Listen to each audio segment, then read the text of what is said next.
you are stepping into places that people practice witchcraft. There are people who would snatch your soul immediately with a smile. New Orleans. People look at this as like a haunted playground. Because it is. Above us are slave quarters. This used to be the big house. There are dead black bodies underneath these bricks. People come to you to remove curses and to put curses on people? Oh yes, they do. Have people come to you asking to have somebody lose their life?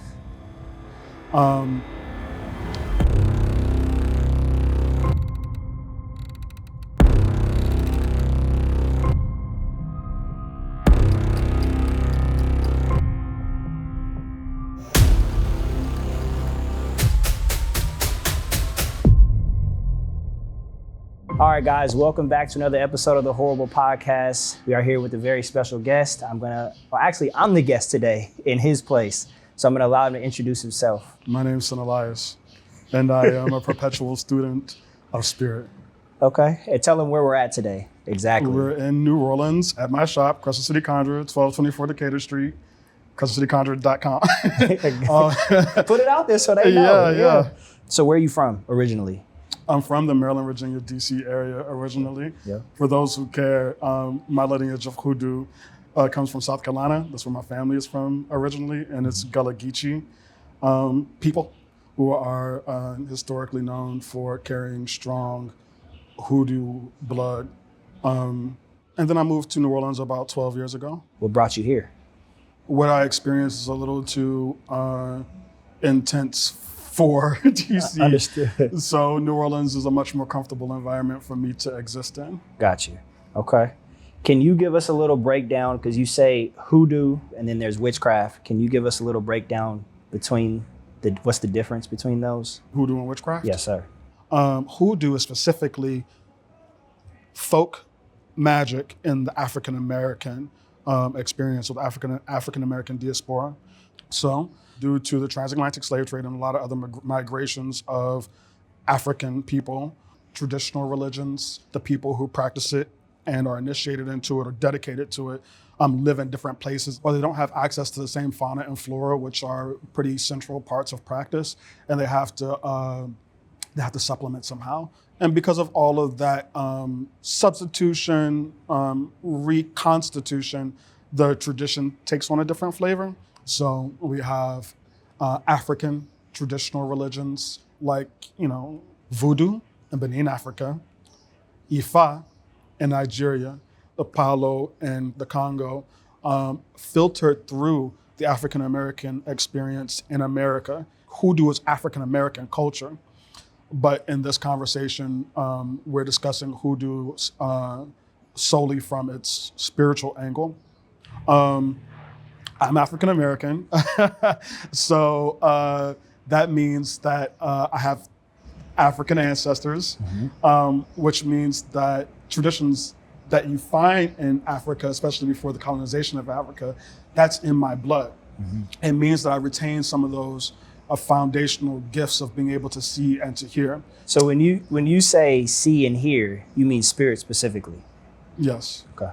In our communities, when we say, can you see or can you hear, we're talking about spirit specifically. So let's talk about what witchcraft is. So I come from the school of thought that this was all one school at some point. At one point, this was all one continent. Okay. And eventually it all split up, producing different languages and producing different perspectives and different religions, different spiritual practices. And as these continents split, we see Europe coming into existence, and people who are not African, evolving, and their traditions, which are African, developed into something new, taking on a whole new perspective through the eyes of a new people, with a culture that was distant enough from Africa that they felt that it was something different. Witchcraft. Okay. I get what you're saying. Yep. That is witchcraft. In our current time, we see witchcraft being more associated with people who are not African, with a whole culture that could be very different than what African or African Americans experience. What I personally experience is so clear to me that to live in two worlds, the physical and the spiritual, can be craze-inducing. And a lot of people who experience that will rely on the information from their elders. But as time moves forward and our elders are dying and the world is in some ways moving away from spirituality, in a lot of ways moving towards it, although that feels very surface level, very Instagrammable, very, very aesthetic, a very aesthetic thing. We are losing the guidance of our elders. So for me, it was really important to seek official training, which does not usually happen in a hoodoo arena. I got minimal guidance from my grandma. I know, I got guidance, pretty significant guidance from my grandmother, because she has these gifts too. And so she gave me, and is still giving me, she's very much still alive, giving me a lot of perspective and understanding about how to navigate between the spiritual and the non-spiritual, the physical. But before I was able to understand what she was talking about, because it all comes from a really Christian, old school, would come from a very, because that's the spirituality she understands. So they had me talk to the preacher, and I thought it was a wonderful opportunity to talk, because at that point I was talking about, like, you know, spirit, angels, demons, essentially magic without those words. What age was this? I was like 8. So you were already going through or seeing these things and hearing these things? Yeah, much more intensely than I do now. Like I could see it much more, it was more visual. It had a component that was much more visual. As we get older, the spell that society casts on people is to create a psychological wall between your natural gifts and what you're supposed to believe. And now every day is a struggle of like, get down, no, I reject it. But when I was younger, and for a lot of kids, you know, I think for most children, that wall isn't up yet. So imagination, what we call imagination, is reality. That's a good way to put that. So I saw training and structure and community, because once it was just me and my grandmother I had these conversations with, and this was before the internet, it was what the internet, this was AOL, dial-up, you know what I'm saying? And I'm 8, 9, 10, and I'm not going into chat rooms to talk about hoodoo or seeing spirits and shit. That's crazy. So you know, I sought community, and it was just incredible the way that my environment growing up was set up. There was a mosque in walking distance. There was a Hindu temple in walking distance, and there was a coven of practicing witches in walking distance. So once I rejected Christianity, the preacher told me I wasn't able to see or hear spirit until after I die. This is what he told you, that was only possible. Yeah. Okay. That you're only capable, you're only going to be interacting with spirit after you die. How'd that make you feel at the time? I wasn't thinking about telling this story, but it was something very, very, very, very dangerous to tell a kid like me at that age, because, okay. Drive you crazy? Then I have to die. So my thought was to end my life to see spirit. To me, that was just the logic. It wasn't a depression, it was just a logical next step. I mean, also I believed, and still very much do, in reincarnation. There were things that I knew at a very young age that I shouldn't have known, and the only explanation for that was reincarnation. And as I got initiated, my people, if you're talking about voodoo, hoodoo, or witchcraft, all believe in reincarnation. So I was like, okay, cool. I die in this world and, you know, continue the journey somewhere else. So is the physical just a learning experience? Yeah. So how do people understand whether or not what they're here to actually learn for a further experience? Yeah, whatever makes you mad, whatever makes you super happy, whatever makes you super sad, your emotions are the interface between spirituality and the physical. You're here to feel.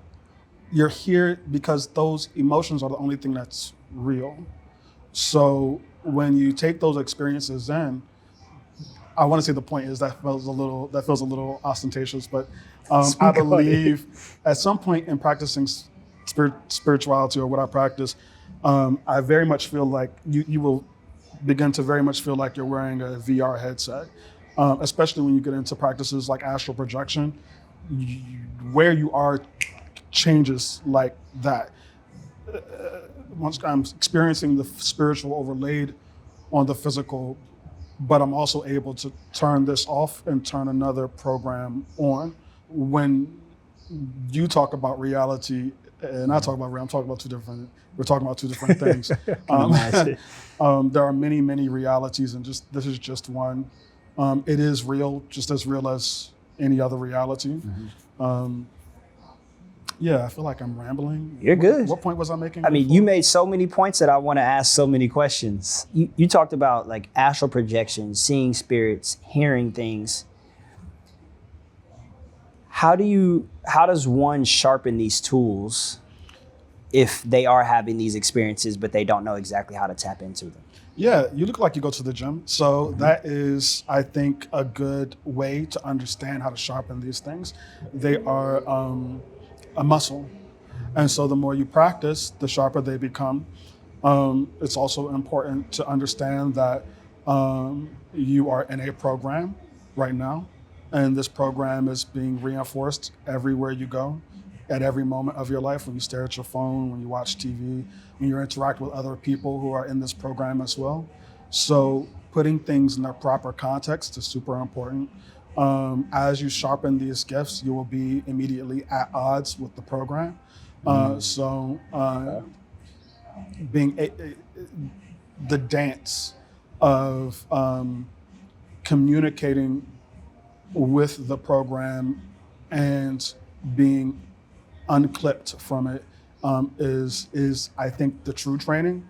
To enhance the gifts or whatever, to sharpen the gifts is only one part of it. You'll go fucking crazy if you are unable to also negotiate your existence within the program. That's a lot. Yeah. Especially for your average person. I would agree. They are tapped into their phone, music, TV, Netflix. Yeah. Whatever I you like can Netflix picture. too. Yeah, me too. But I mean, if you don't even know that this reality exists, this other reality that we're speaking about, this spiritual reality, you're gonna always be locked in to just the system, the program, as you named it. There are so many realities. There's one in your phone. There's one on TV. What I mean is, instead of your attention going back and becoming aware of these things that are at the background.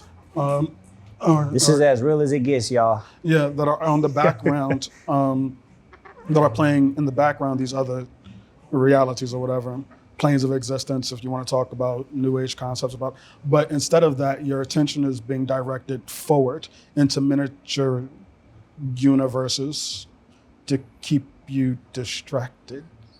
I can see that. I know you. Gina.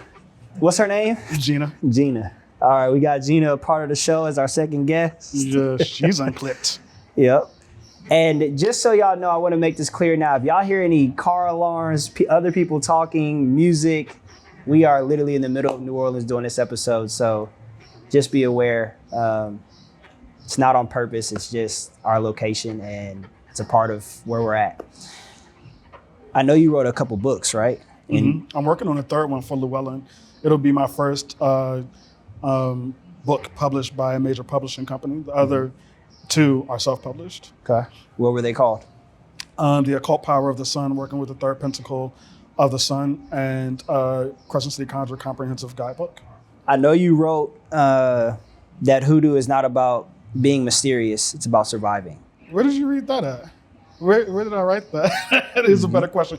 It's true. I did some homework. Yeah, I see. I did some homework. Mystery is cool, right? And the new shiny thing is interesting. And it is my experience that it is based in an intrigue of the unknown. But the mystery, once you enter that door, there's no more mystery because you're there. Right. Instead, you find, and when it comes to hoodoo specifically, survival. You feel the loss, the struggle, the pain, the suffering, the joy, the love, the escape, the freedom, all of it, and I think begin to understand how much it took for you to be here. Why do so many people want the power of the work without the relationship of the dead to sustain it? They think it's cool. Simple as that. Yeah, it's not. Is this even possible without the communication of our ancestors? Are we talking about hoodoo specifically? Yes, sir. Absolutely. You are not practicing hoodoo. You are not practicing hoodoo if you do not have African American, if you do not have DNA of people who survived the transatlantic slave trade. I want to be clear. Everyone has some form of folk magic. It means that everyone's ancestors are important and they will gain access, gain power, personal power not over people. When I say power, I mean knowledge of self, being tapped into information other people don't have access to, which will give you advantages. Mm-hmm. All those things, when I say power. Is magic possible? Yes. Is occultism possible? Sure. But hoodoo is specifically African American folk spirituality. You've practiced magic and hoodoo? They're not different. If they're not different, but you're able to, they're not different, but you're able to practice one without contacting the ancestors, how does that make them different? So magic is only one part of hoodoo. Magic is the ability to communicate and manipulate between the worlds of spirituality and the physical. Hoodoo specifically is ancestral veneration. Mm-hmm. So the techniques of magic are practiced in all magical spiritual traditions. I mean, even Christianity, but hoodoo is a different subset than that, which does not encapsulate just magic. So to practice hoodoo, you need to, yes, it is the foundation of it is ancestral veneration, but the techniques of practicing magic don't just exist within the tradition of hoodoo. Gotcha. I hope that makes sense. Understood. Is there an initiation that you have to go through? Yeah. So a few things, like not every lineage of hoodoo has initiation. And I don't think mine does either, although I don't know because I did have an experience where my grandmother introduced me to my great-great-grandmother while she was my great-great-great-grandmother. She was obviously on her deathbed. I don't even know if that makes sense, but she was Native American. Before she died, my grandmother sent me to talk to her. It was me, my grandmother, and her.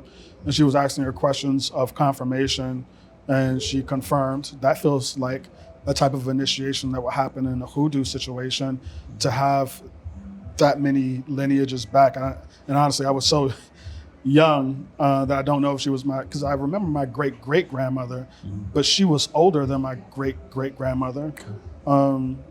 So I have no idea how old she was for me to actually, but there are stories of much older hoodoos living to 100, 120 years old. And it's kind of common for our elders. So I got to meet her, and back to your original question. As far as witchcraft goes, yes, I'm initiated into Alexandrian witchcraft. It's very lineaged. Practice Kentline Alexandrian witchcraft. I'm a high priest in that tradition. I have a coven here in New Orleans. I want to teach other people the structure, which has been very beneficial for me. I think you have to be this. This is not, initiation doesn't make you this. You are this, and then you get initiated to better understand yourself and to hone those gifts. Understood. The initiation to become a witch, what did that look like? Was there a long process? It's scary. Was there a ritual? It's super scary. The gates of hell open up and they kick you in the back and you fall down brimstone and you meet Satan, and he ties you up and he blindfolds you and he whips you and he asks you to sell your soul and you have to agree. And then once you agree, you're sent back up the levels of hell and you have to pretend that nothing happened at all. You serious? I don't know. I can't really tell you the specifics of initiation, but I'll tell you that I'm not unserious. Okay. I want to talk a little about where we're at, New Orleans specifically.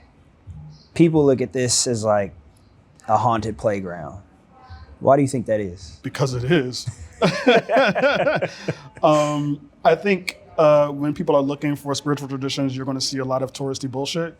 I think that's just how it's evolved over the years. But the land itself is incredible. Above us are slave quarters. This used to be the big house. These are where the slaves lived, which means that there are dead black bodies underneath these bricks. That's everywhere in New Orleans. It's the history of the place. It is, and if you spend enough time in New Orleans, and they say this too, the old heads, the old magicians or whatever. New Orleans is a place that spiritual practitioners need to spend some specific time in. Things change when you spend, and I'm talking about for the average person. It's so powerful here that even the average person will start to pick up that something's fucking different. When you talk to locals, especially, they refer to New Orleans as a she. And I think, unlike other places where that is a personification, it's more like a direct experience here of a spirit that I think no matter how plugged in you are, you feel, and you won't really know it until you spend significant unbroken time, or a month, 2 months, 3 months, where you'll be like, nah. Yeah. Yeah. Is it more of like something's off or just different? Yeah.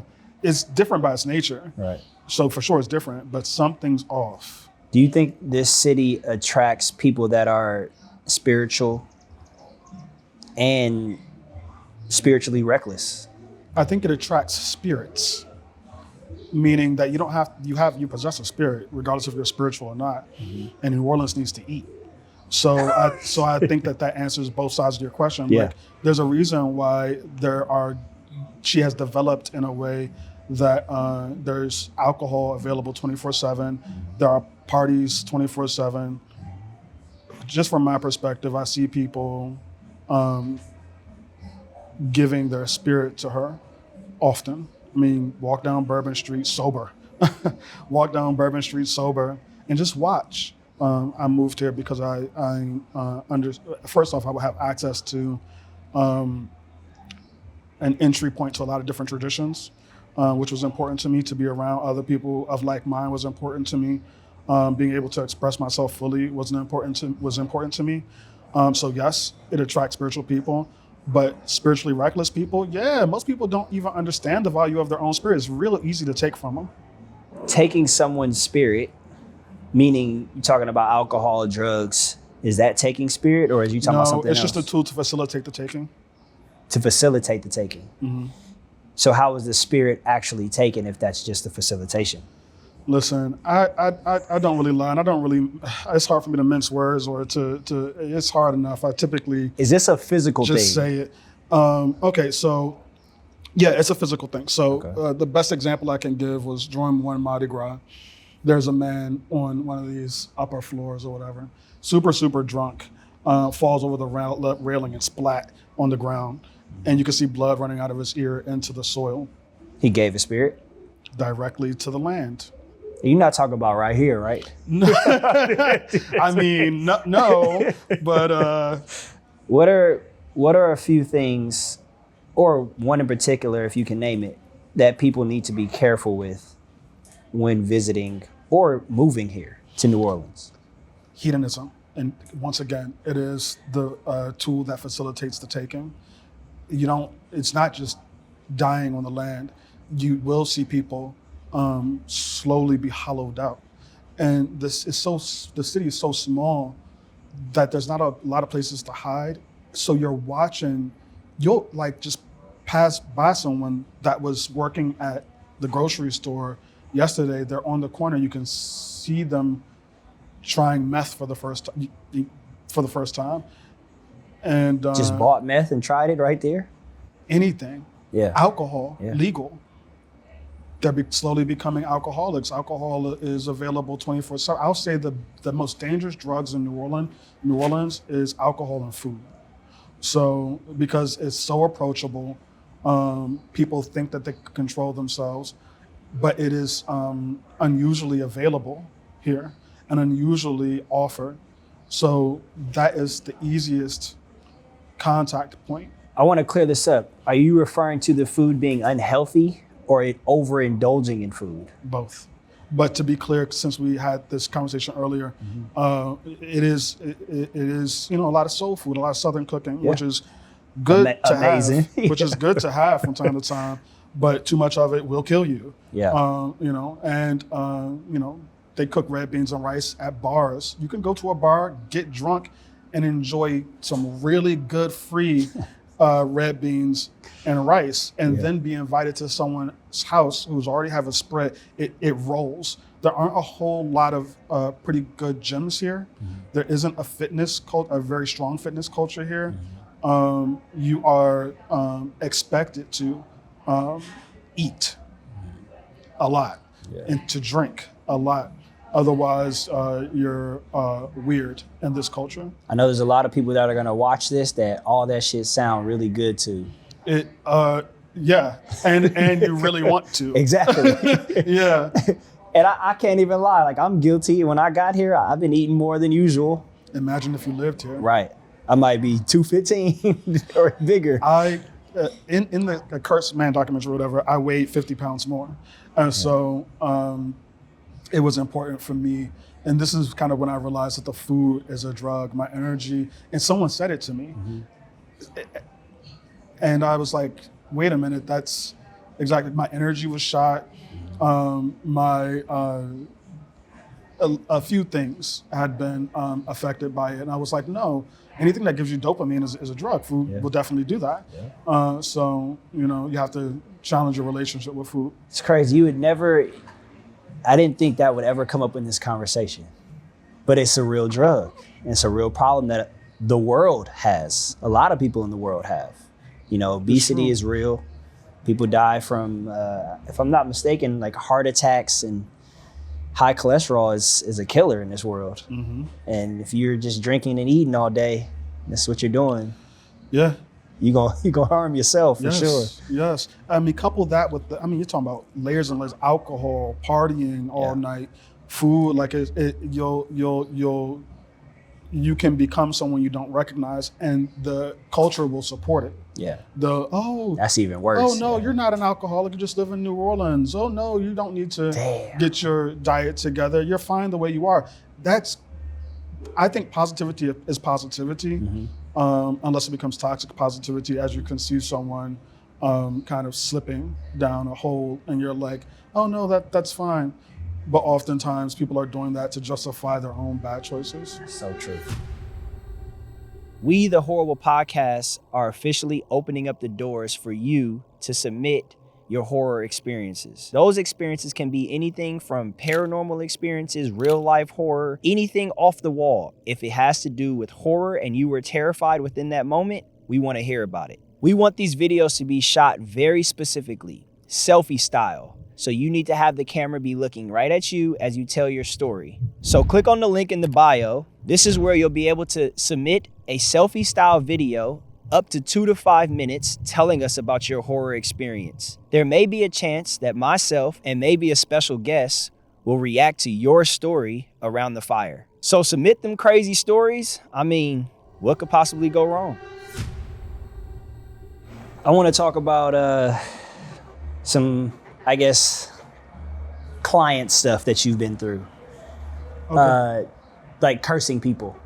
The fun stuff. People come to you to remove curses and to put curses on people? Do they? I'm asking. Oh, yes, they do. Okay. How do you just accept anybody? If anybody walks through these doors and they say, hey, I want to put a curse on my girlfriend, she's been fucking me over. You doing it?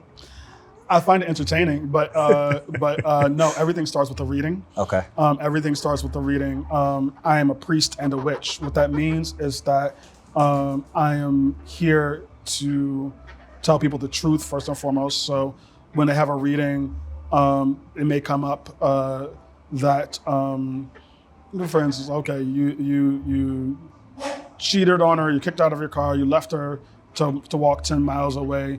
Why do you think she deserves the curse? Why don't you deserve the curse? So at that point, that's more of a priestly role.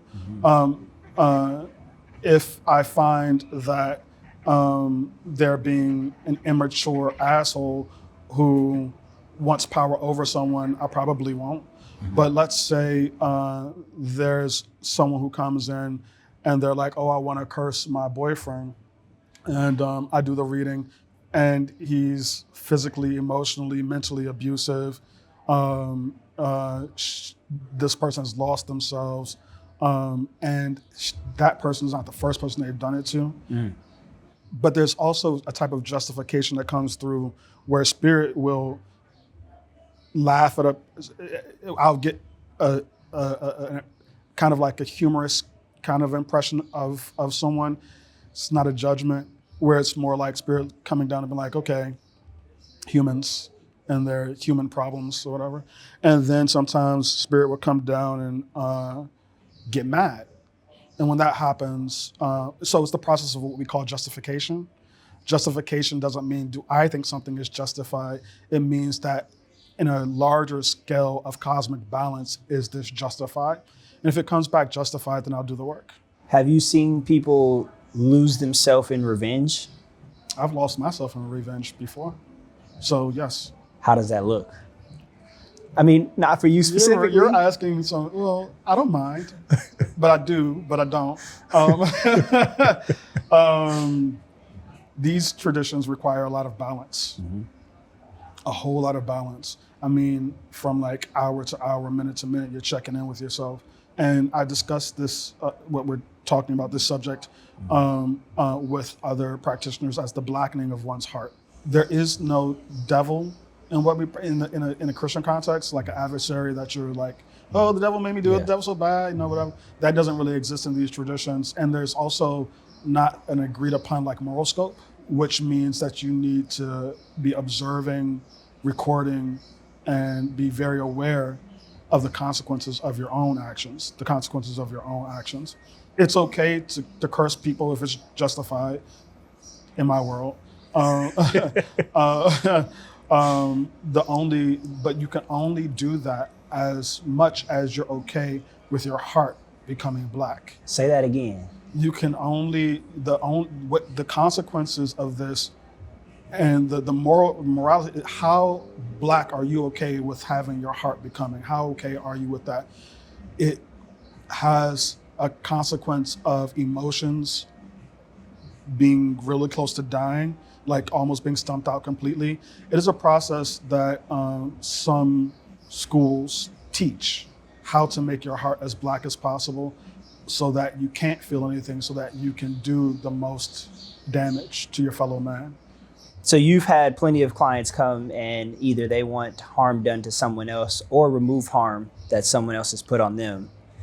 Is there a story where you've had, you don't have to give names, but is there a very wild story that someone has requested something off the wall, or you're just like, what the fuck are you doing? I mean, the thing that people think are off the wall is like death. I mean, have people come to you asking to do witchcraft to have somebody lose their life? Maybe. We'll leave it at that. But that's not the craziest thing that can happen to someone. I mean, when you're talking about the inside with priests and priestesses and witches and all that, there are way worse things than death. Like what? Well, I mean, paralyzed. What you mean? Yeah, it depends. Like if I wanted to truly torture someone and to suffer them, I would affect their mind, and would slowly watch it unravel. How would one know that they've been cursed? That's wonderful. I'm coming out with a book called The Book of Cleansing and Protection with Llewellyn in, I think, 2027, where I talk about these things. How would one know if they were cursed? So the first part is a general feeling of unease. It's just that thing that something's off, something off is in your gut, or something's in your gut that feels off or wrong. This could be anything. It could be indigestion. So, so that isn't a clear indication if you're cursed, but it would be something that I would suggest people pay attention to. From there is what we call bad luck.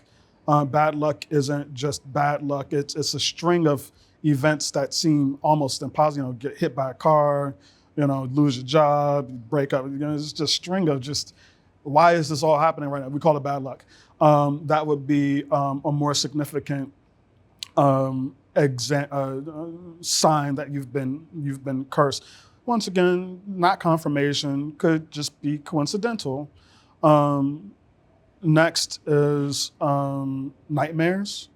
If you're experiencing all these things, general feeling of unease, bad luck, and then on top of that, nightmares, it is the conscious mind processing something that's happening in the spiritual. Nightmares at that point is the most significant sign that you've been cursed to me. So I deal with this on a daily basis. People are probably asking for it right now.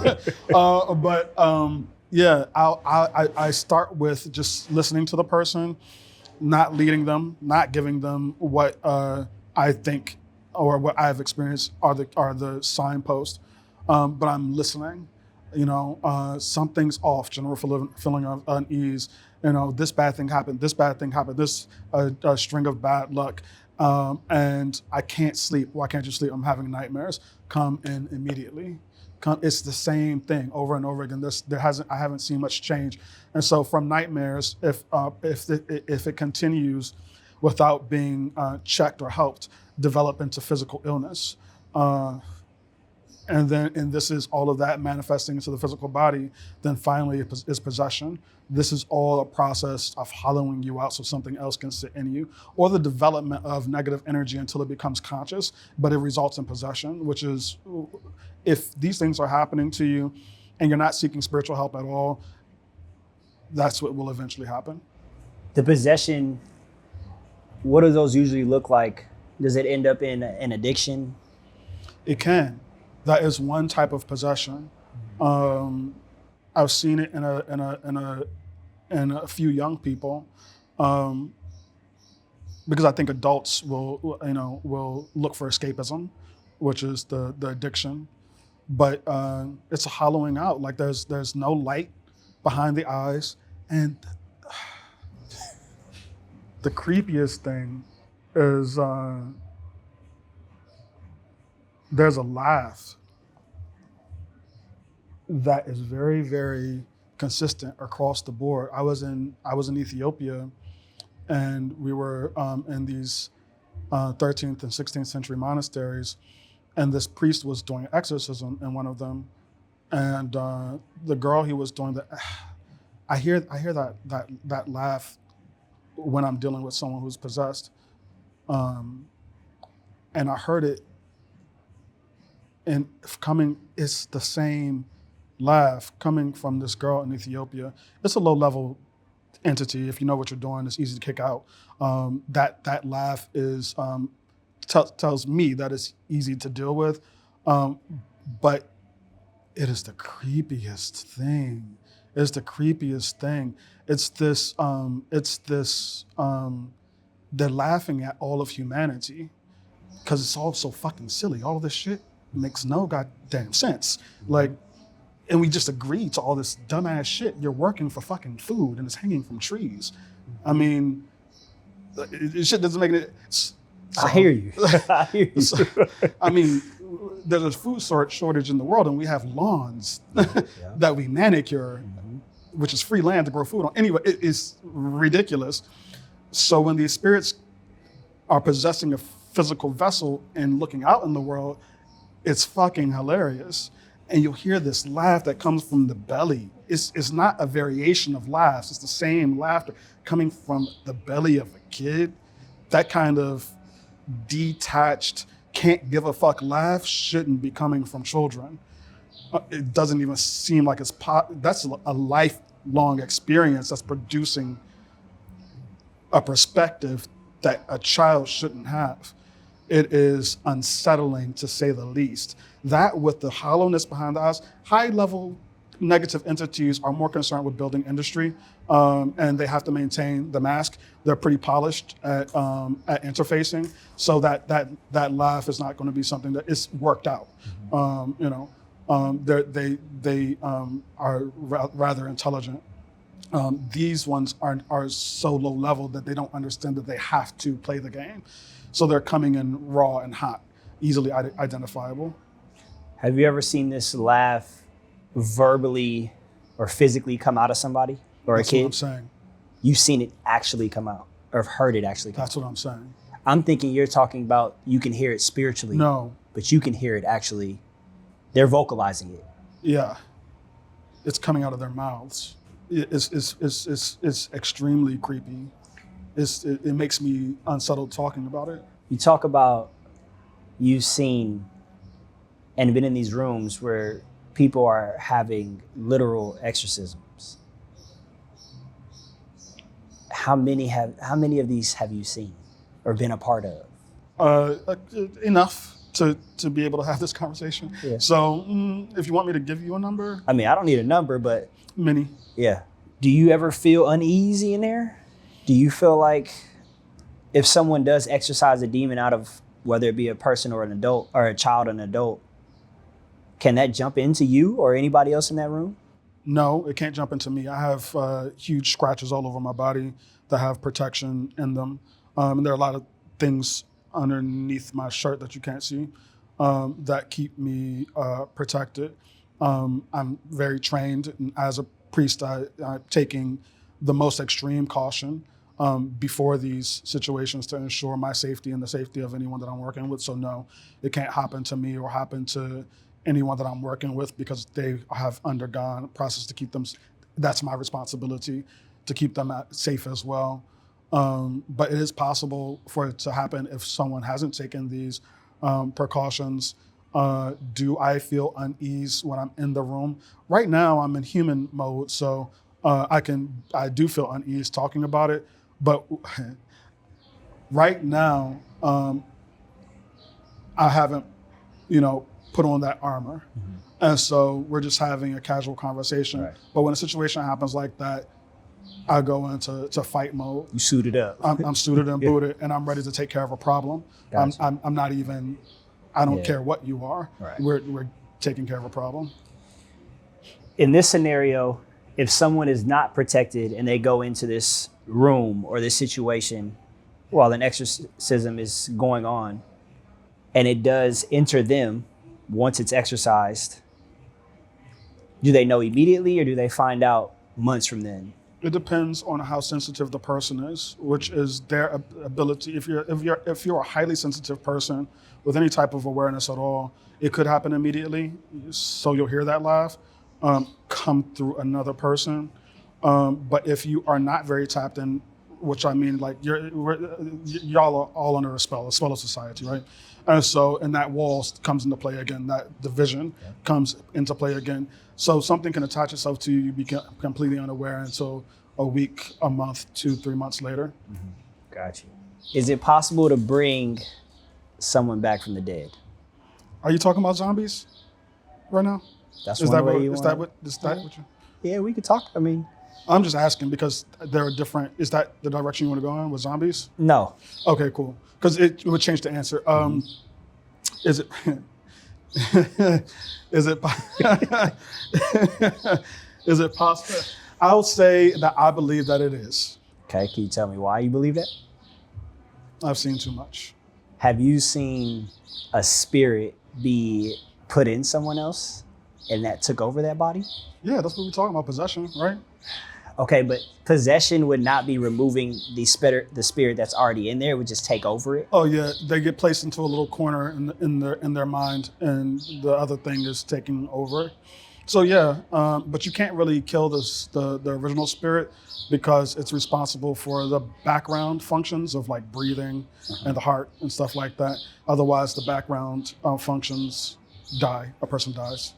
When you say this, the movie I think about is Get Out. Yeah. Something like that. Yeah. But they don't remove it. They just kind of. I mean, where do you think these movies come from? Yeah. So that's real. Yes, that is real. Okay. It's very, very, very possible. People, once again, people are very reckless with their spirit and their mind. I mean, it's relatively easy in the grand scope of things to do that. What about somebody who passes away? There's a physical body. Can a spirit be implemented into that physical body? Yeah. Well, I'll say And that brought back to life. Well, it's a very interesting point to me because, if you look at old grimoires, there are spells to do this. And we talked about astral projection, right? Which is like being able to separate the conscious mind from the physical body. Mm-hmm. The next step is to be able to possess a still functioning body. So the problem with death is that the functions of the physical body are no longer happening. So you will have to reconstitute the machine first. So it would be, I don't think that it's possible to possess a dead body because the machine isn't working anymore. But usually the way that will happen is someone who is in a coma, where their spirit is not in the physical body, but their body's still functioning. So in that way, you can step into a physical body. What would be your definition of a zombie? Oh, that's just putting someone in a corner. That's what that is. That's all it is. And then now they're walking around as whatever you make them. There are lots of different ways to do it. So you can make someone a zombie through witchcraft? This is all for entertainment purposes. Allegedly. This is all for entertainment purposes. Yeah. Through witchcraft, there are tons of different methods. Like, I think anyone worth their salt knows how to do the same shit just in different ways. Right. Yeah, in voodoo, there's like a recipe, you give someone it lessens their heartbeat, you bury them for a little bit, they wake up zombie, right? In witchcraft, it's a little different, but still zombie. I call them meat puppets. Meat puppets. Allegedly, have you done this before? No, I am far too kind of an individual to ever partake in something so scandalous. Got you, okay. Heaven and hell. Uh-huh. There's been these stories where people pass away and they have this experience, whether it be hell, whether it be heaven, and they come back to their physical body. Are these just depictions of what they believe, or is this what's actually happening? I believe it's depictions of what they believe. Far be it from me. It's like subconscious? There are many, many, many, many, many places on the other side. Many, many, many places. If you believe you're going to go to one of them, I'm sure you'll find yourself there. The way that astral projection works, or the way that the spirit travels on the other side, is based on where your consciousness goes, right? Like that's the GPS for your spirit. So if you know that you've lived a messed up life, and it's not necessarily based on morality for the most part, it's more based on, so you've blackened your heart, and pain, suffering, in whatever way, we all have. In some way, in some small way, or in the greatest way is what I'm talking about. In some small way, we all have. We've all made choices that don't sit right in us. If you do that enough, the consequence is that it calcifies in you, and you continue to return to it, trying to go to sleep. There's a tarot card that's the Nine of Swords, and it's a person who's waking up in the middle of the night holding their head. When no one else is around, when you're not putting on the mask for the world, those thoughts that continue to repeat themselves in your mind, the guilt that you feel, so on and so forth, especially like if you're looking for escapism, sex, drugs, alcohol, whatever. If you're looking for escapism, eventually it becomes habitual. And when you die, if it's habitual, that's where you're going. Similar effect. Yeah. Just the last thing I want to touch on. So for the people that don't know or haven't seen this movie, that you were in the cursed man. Mm-hmm. You put a curse on somebody. Yeah, it was a good experiment. Yeah. Do you think it was successful? Oh, I know it was successful. He'll find that out a little later. Okay. Let's say somebody walks in your shop and they know nothing about witchcraft hoodoo. How do they determine who's going to have their best interests at heart? Or is telling the truth about what they do? I can't understate how important ancestral veneration is. Your ancestors are your first line of defense, even above God. So great faith is really, really important, but your ancestors are so much quicker and will come through so much faster because they've been alive before. God is more like another wonderful life lesson for you. So go ahead, get yourself into trouble, and then get yourself out of trouble so you can for character development. People may kill you for that one. The ancestors are a little more like, no, this is dangerous. We're going to take care of this right now. And to be clear, I have a relationship with both because it's really important, character development and also kind of immediate intercession, which is also why people work with saints, because it's a little, under God, a little more immediate interaction. So people aren't unfamiliar with this concept. But what was the question? How does one determine if they're looking? Yes. So you need before you. I cannot understate this, and I tell people this all the time when they come into these places with a lot of bravado or a whole lot of curiosity without caution. You are stepping into places that people practice witchcraft. Not everyone has your best. There is no way for you to know. You don't have any context. You don't, and this is why I start off with ancestral veneration. Like a child, you have to rely on, you have to have a strong spiritual back before you walk into these places. I say I'm not the bad guy. I'm the good guy. I'm not going to be out here casting. I only want the best for people, for most people. But you've also said there are groups that are trying. Yeah, there are groups. You are a battery. Human spirits are a wonderful, wonderful battery. Yeah, there are people who would see you and be like, yoink, bye. Yeah. Thank you for coming in. The fuck? I told you I was a witch from the beginning. I don't know what you thought you were getting yourself into. No, seriously. That's what I'm saying. This is not a joke. And please don't be fooled by me. I think I'm a rare example of someone who has spent a lot. I lived in DC. And that experience really taught me how to put on the monkey suit and play the game. A wonderful balance to the life I'm living now, which is living out loud. And I just want to be clear that I play with some real terrible shit, and I watch people come and go spiritually in their own bodies all day. This is not a joke. It's not a joke at all. You do need to be very, very careful. I would say, you're pretty safe in New Orleans. I wouldn't, but if you're really into this and you really are seeking, you're not going to just be in New Orleans. You're probably going to be around the world. There are people who would snatch your soul immediately with a smile. There are people who would invite you to dinner. There are people who would give you gifts. There are people who would make you sign contracts. Mainly be protected. Don't walk around with paranoia. Don't do that. Life is to be lived. But to avoid the paranoia, be prepared. I would want to end on that, but I do have one more question. And you can choose to answer it or not. Okay. What does all this cost you? What does all this cost me? Normality. Ignorance is bliss. So I don't get that. I'm going to end it on that. I appreciate you, man, for allowing us in your space and talking to us, giving us the knowledge, being open. I really do appreciate it. Thank you so much. Yes, sir. For taking your time and energy to come here. Of course.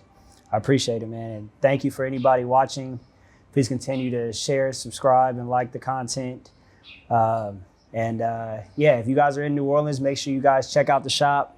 As you guys Crescent can see. City Conjure, 1224 Decatur Street. Come on down and meet the Conjure Man. Yep, there y'all go, man. We're going to end it on that. Y'all have a good night.